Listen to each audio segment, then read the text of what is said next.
Olá a todos, sejam bem-vindos às redes sociais da Comunidade Espírita Caminheiros do Amor. Nossa sede fica na cidade de São Paulo, na rua Arnaldo Magnicaro, número 1370.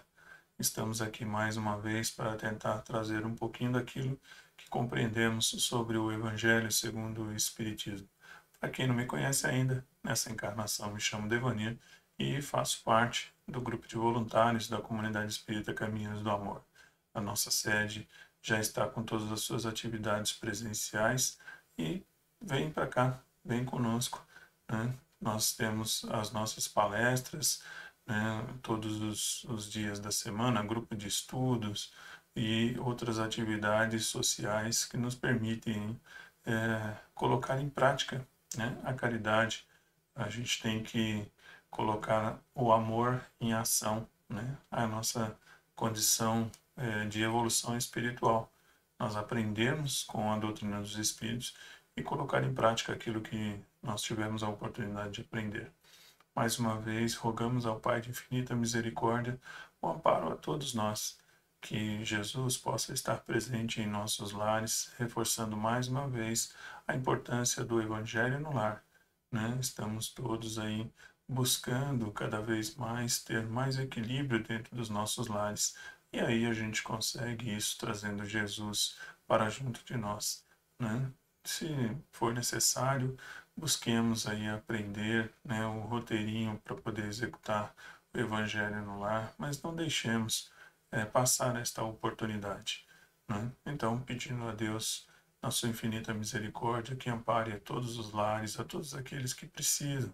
Se nesse momento temos a nossa condição na saúde ainda com dificuldades, ou dos nossos entes queridos, que as correntes espirituais que tratam, né, da área do equilíbrio do corpo e espírito, que possam auxiliar a todos, e aqueles que necessitam do equilíbrio do espírito, que os fluidos benevolentes da espiritualidade possam socorrer a todos. Então, que Deus nos ilumine e que possamos aqui compartilhar um pouquinho mais do nosso entendimento sobre as tarefas de hoje. Bom, nós estamos aí retomando, né, a condição do estudo e as reflexões do Evangelho segundo o Espiritismo, e hoje nós vamos estar no capítulo 2, começando o capítulo 2, né, o meu reino não é deste mundo, e vamos falar aqui dos itens de 1 a 4, né? E vamos ver, né, daquilo que compreendemos, se conseguimos trazer algo que possa colaborar na nossa compreensão, no nosso entendimento e assim provocar em nós as mudanças necessárias, né, para que a gente consiga, como espírito, estarmos ali amanhã melhor do que conseguimos estar hoje, né? Bom, então aqui, se buscar no Evangelho segundo o Espiritismo, no capítulo 2, nós vamos encontrar lá um trecho do Evangelho de João, do capítulo 18, versículos de 33 a 37, né? Naquele evento em que Pilatos vai questionar Jesus, né, sobre a sua condição de ser um rei, né, um rei dos judeus. Então, aqui no trecho do Evangelho de João, é dito assim: tornou, pois, a entrar Pilatos no pretório e chamou a Jesus e disse-lhe, né, só para entendermos, né, pretório era a casa do governador, né, de Roma, e ali também se encontravam toda a sua guarda, né? Então é importante a gente poder se situar, né, com relação ao período histórico, né? Então Pilatos vai perguntar para Jesus, né? Tu és rei dos judeus? E respondendo-lhe Jesus: O meu reino não é deste mundo.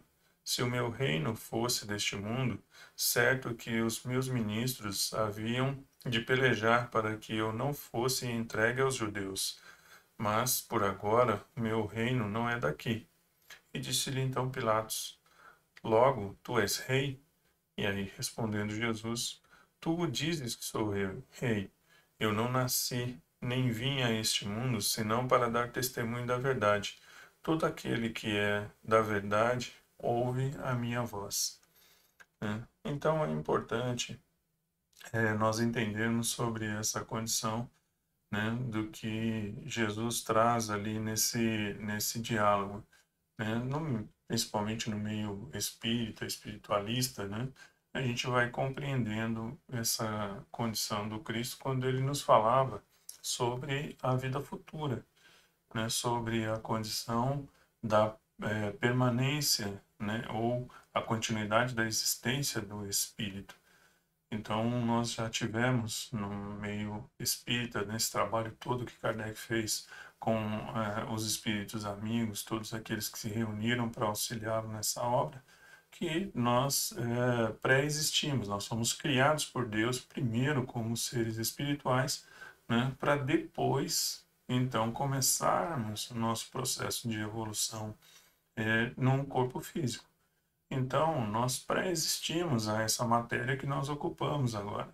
E nós, como espíritos, sabemos, né, que nós já trazemos para essas encarnações, principalmente nós que estamos agora no planeta Terra, né, já fazemos parte desse processo evolutivo do planeta, desde talvez muitos de nós aqui do primitivismo, né, viemos evoluindo junto com esse planeta e já se passaram bilhões de anos até conseguirmos atingir esse momento da história, né, nossa como espíritos, que estamos aí prestes a avançar num processo evolutivo do planeta para um mundo regenerador, né? E a gente vai entendendo essa condição dessa pré-existência, porque muitos de nós já percebemos, né, que trazemos conosco vários conhecimentos, né, ou várias habilidades ou facilidades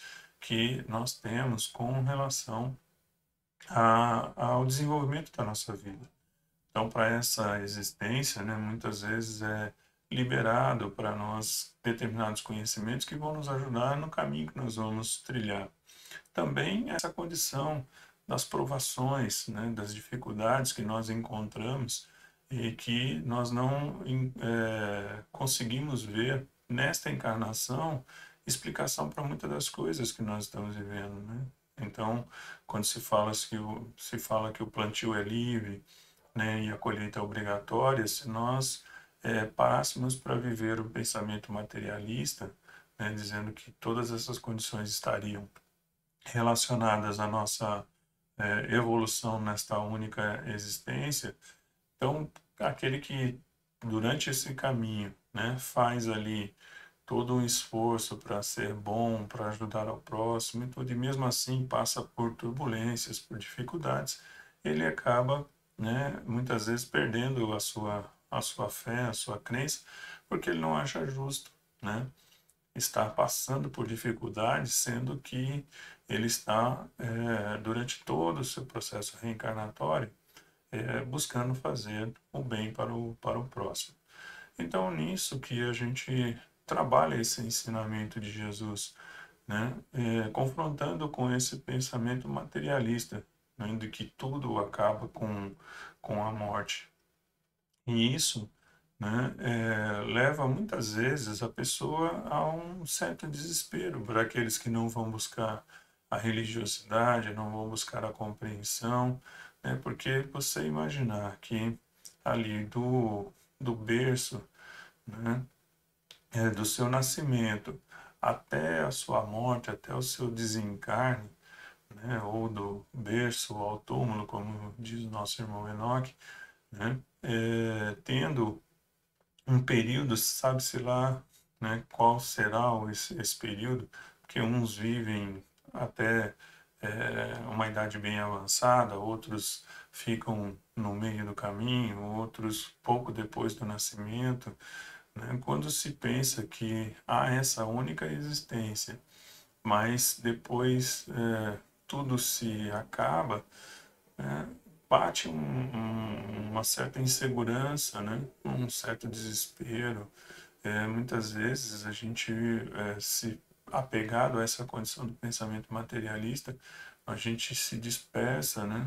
A gente não, não faz mais o bem, não procura fazer a caridade, não procura fazer nada de bom para o próximo, né? Porque a gente acha que simplesmente acabou, né?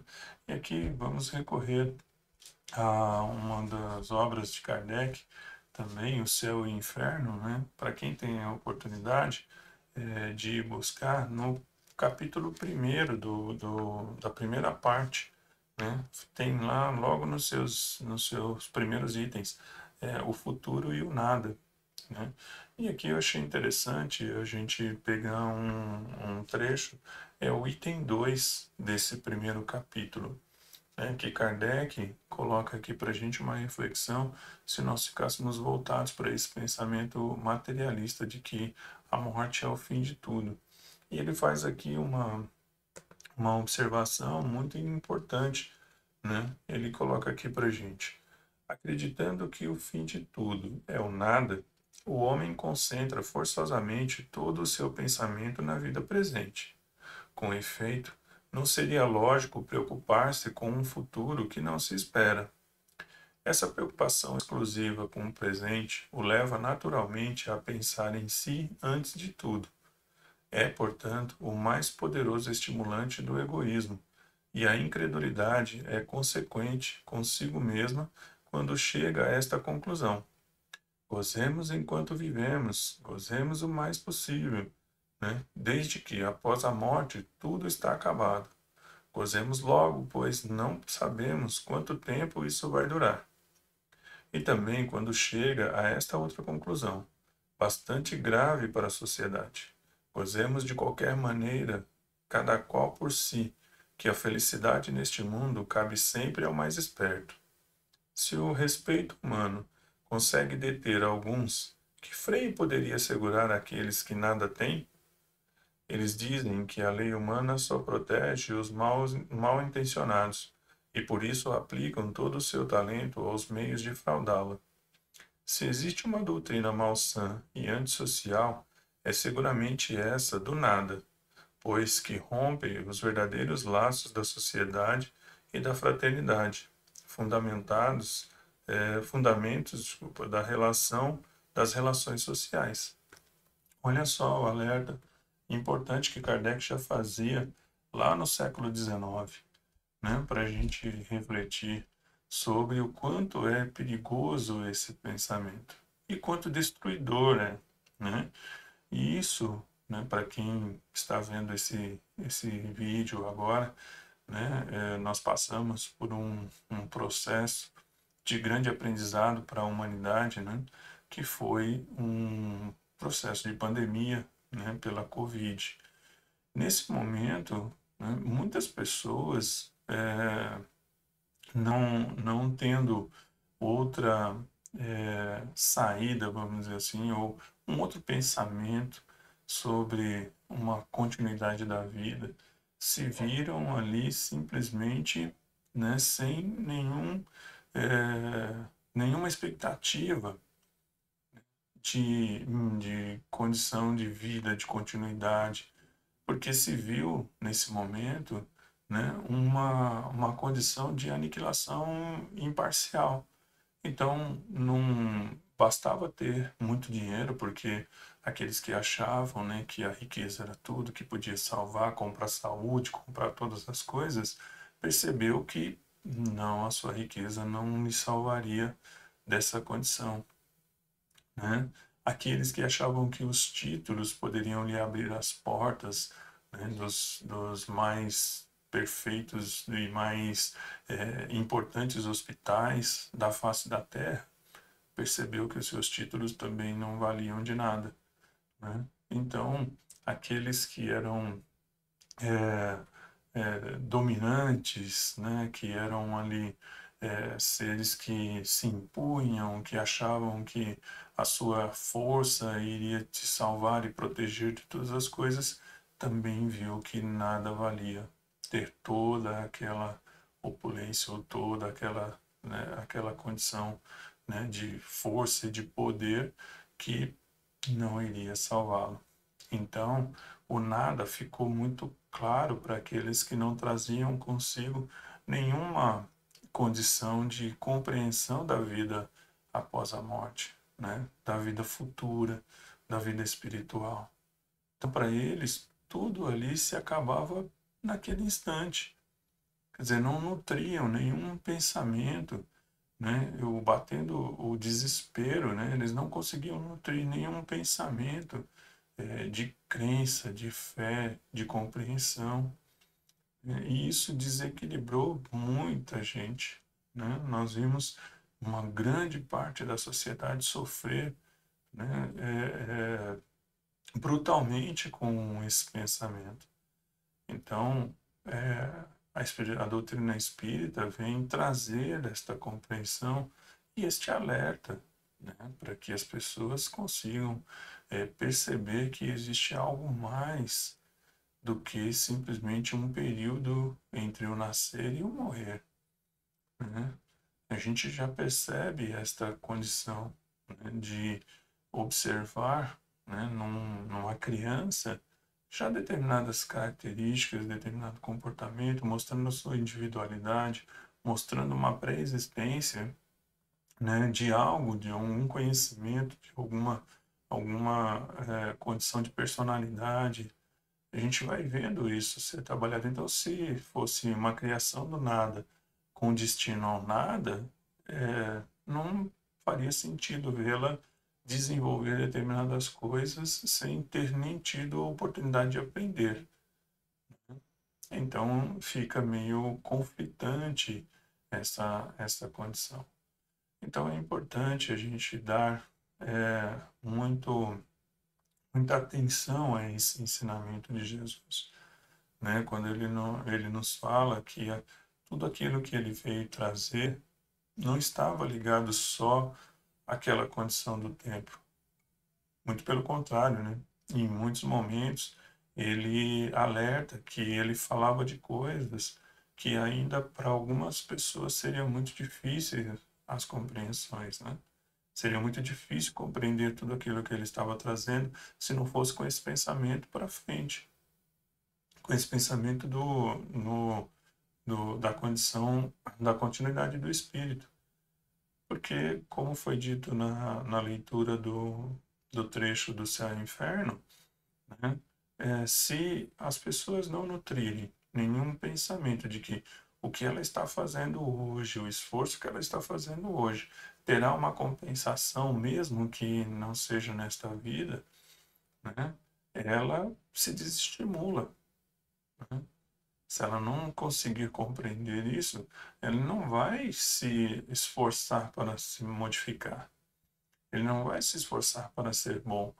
Então, quando Jesus fala sobre a condição de necessidade do perdão, né, várias vezes ele fala, né, sobre, falou no momento da condição da contribuição lá, que se fosse ofertar alguma coisa para Deus, que tivesse em paz com seus irmãos, né, se trouxesse ali algum tipo de dificuldade que fosse lá resolver, né? Então, mostrando que haveria uma necessidade de estar em paz consigo mesmo e em paz com os seus irmãos, né? Por aquilo que iria vir.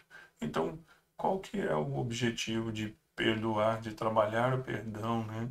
De pedir perdão, de perdoar, de fazer algo pelo próximo? Que sentido daria a vida, né, em ajudar, em ser benevolente, ser caridoso, né? Que sentido traria para a vida se tudo se acabasse com a questão da morte? Então a gente precisa entender essa condição, né, de tudo que foi trazido por Jesus, de todas as suas formas de trazer a importância de nos modificarmos, né, dessa reforma íntima necessária para que a gente consiga superar, né, as nossas más tendências, superar todas essas dificuldades que carregamos. Então é importante a gente ter muito claramente isso. E outra coisa também que a gente tem que observar, né? Nós precisamos hoje trabalhar as crianças, os jovens e os adolescentes, né, nessa consciência da vida futura, né? Nós estamos vivendo um momento em que há um número muito grande, né, de suicídios entre jovens e adolescentes, né? Então, esse é sinal de que eles não estão conseguindo ver saída para a sua dificuldade, não estão tendo incentivo em continuar a viver. Estão vivendo situações dentro das suas vidas que eles estão escolhendo um caminho que eles veem que é o mais lógico dentro da sua compreensão materialista, né, e ainda muito limitada, né, como sendo a forma de fugir de todas essas dificuldades que estão vendo hoje, né? Estão aí cometendo algumas dificuldades, né, crimes contra outros ou contra si mesmo. Estão tendo depressões, né? Estão tendo síndrome do pânico, estão tendo várias dificuldades que estão ligadas à questão emocional, porque não estamos conseguindo passar para eles que tem ainda pelo que lutar, tem ainda pelo que se modificar, pelo que ter esperança. As situações, né, ao nosso redor parecem estar difíceis, mas só vamos nos perder nesse pensamento se tivermos uma visão muito restrita do que é a vida. Se nós observarmos tudo isso que a espiritualidade nos trouxe, tudo que Jesus nos trouxe, nós temos muita coisa pela frente, um caminho muito longo, porque estamos em direção à perfeição. A perfeição não vai ser nesta encarnação, né? E se nós observarmos na nossa comparação entre o que somos hoje e o que éramos no mundo primitivo, nossa condição de expectativa de melhora, ela vai se acender cada vez mais se começarmos a observar isso. Porque lá nós não tínhamos, ainda estávamos muito mais agindo por instinto, né? E muito mais preso àquela condição quase que animal, né? E hoje nós já mostramos uma condição bem melhor do que tínhamos naquela época. Conseguimos desenvolver conforto, conseguimos desenvolver tecnologias que nos auxiliam, né? Como essa que nós estamos usando aqui agora, né, de poder gravar um vídeo e levar até vocês aquilo que entendemos da leitura que fizemos, né? Então, olha só quantos milhares de anos não foram necessários e foram vividos por todos nós aqui para estarmos no estágio em que estamos hoje. Então, essa juventude, esses espíritos que estão chegando agora, estão chegando com uma condição de visão de vida ainda, né, numa condição que precisa ser auxiliada. Eles estão muito mais voltados para o conhecimento tecnológico e pouco voltados para a condição da vida espiritual. Então é necessário que haja todo um engajamento da sociedade para auxiliar esses jovens a chegarem até aquilo que foi proposto por eles no processo reencarnatório, né? Eles fizeram a sua programação e com certeza nas suas programações não estava o abandono da vida no meio do caminho. Nós no meio espírita já sabemos a consequência, né, dessa escolha. Então, o espírito carrega para si um sofrimento muito maior do que o que ele está vivendo na atual condição. Então, se a vida lhe parece difícil no que ele está vivendo agora, né, buscando essa condição do término da vida antecipado, a situação no mundo espiritual ela é mais difícil para o espírito ainda. Então, essa consciência da vida futura sendo passada para esses jovens e adolescentes, eles vão compreender que escolher esse caminho, que parece ser o mais rápido para resolver os seus problemas, na verdade, ocasionará uma dificuldade ainda maior. Então, precisam de apoio, precisam de esperança, né? Precisam de amor, precisam de compreensão. Precisa ser dado a esses irmãozinhos um conhecimento moral que lhes dê força, fé, compreensão para encarar essas dificuldades da sua encarnação e superá-las, sabendo que lá na frente tem algo muito lindo, muito bonito, muito maravilhoso que o espera, né? A vida espiritual, na sua continuidade, em todos os irmãos que estão esperando por ele, seus laços de famílias que se formaram, né? Na consanguinidade se estendeu para a espiritualidade também. Então, tudo isso é necessário trazer para que esses irmãos consigam compreender isso. E é um trabalho muito, né, grandioso para se fazer. Incentivar as juventudes dentro das casas religiosas, seja no centro espírita, seja nas outras igrejas católicas, protestantes, evangélicas, enfim, em todo e qualquer meio de pensamento religioso cristão, né, precisa trabalhar a juventude, precisa trabalhar esses novos corações, esses novos irmãozinhos no corpo físico, né, porque como espírito eles já trazem bastante experiência, mas que estão retornando para a vida corpórea agora e precisam ser ajudados nessa condição do seu desenvolvimento.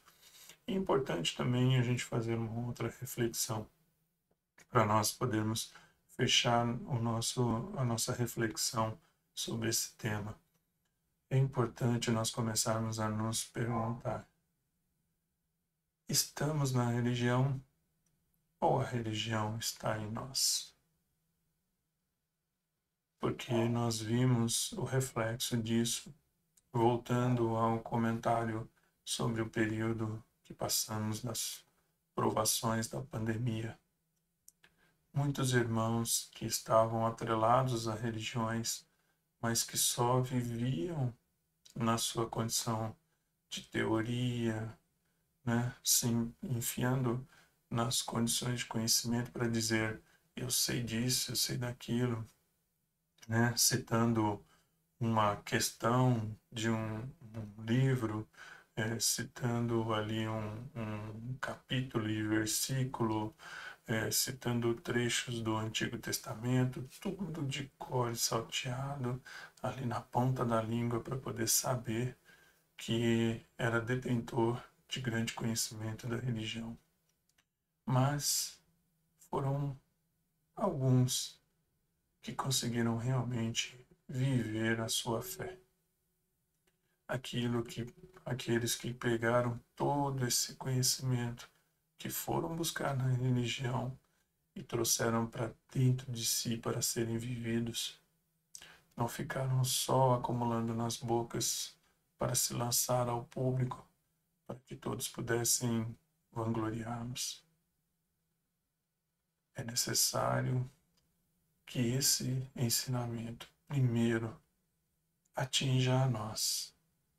É necessário que a nossa fé, né, seja construída em nós primeiro. Então precisamos refletir se nós estamos na religião ou se a religião está em nós. Vamos refletir, porque quando vêm os desafios da vida, falando para nós espíritas, todos esses conhecimentos trazidos por Kardec, se não forem compreendidos e vivenciados, serão só palavras em páginas de livros. Meus irmãos, vamos nos atentar ao trabalho que estamos fazendo, não só da busca do conhecimento, mas também para viver o conhecimento adquirido. Que Deus nos abençoe. Espero que eu tenha conseguido trazer um pouquinho daquilo que entendi sobre a reflexão do Evangelho segundo o Espiritismo. Que Deus abençoe os vossos lares e ilumine sempre os vossos caminhos. Fiquem com Deus.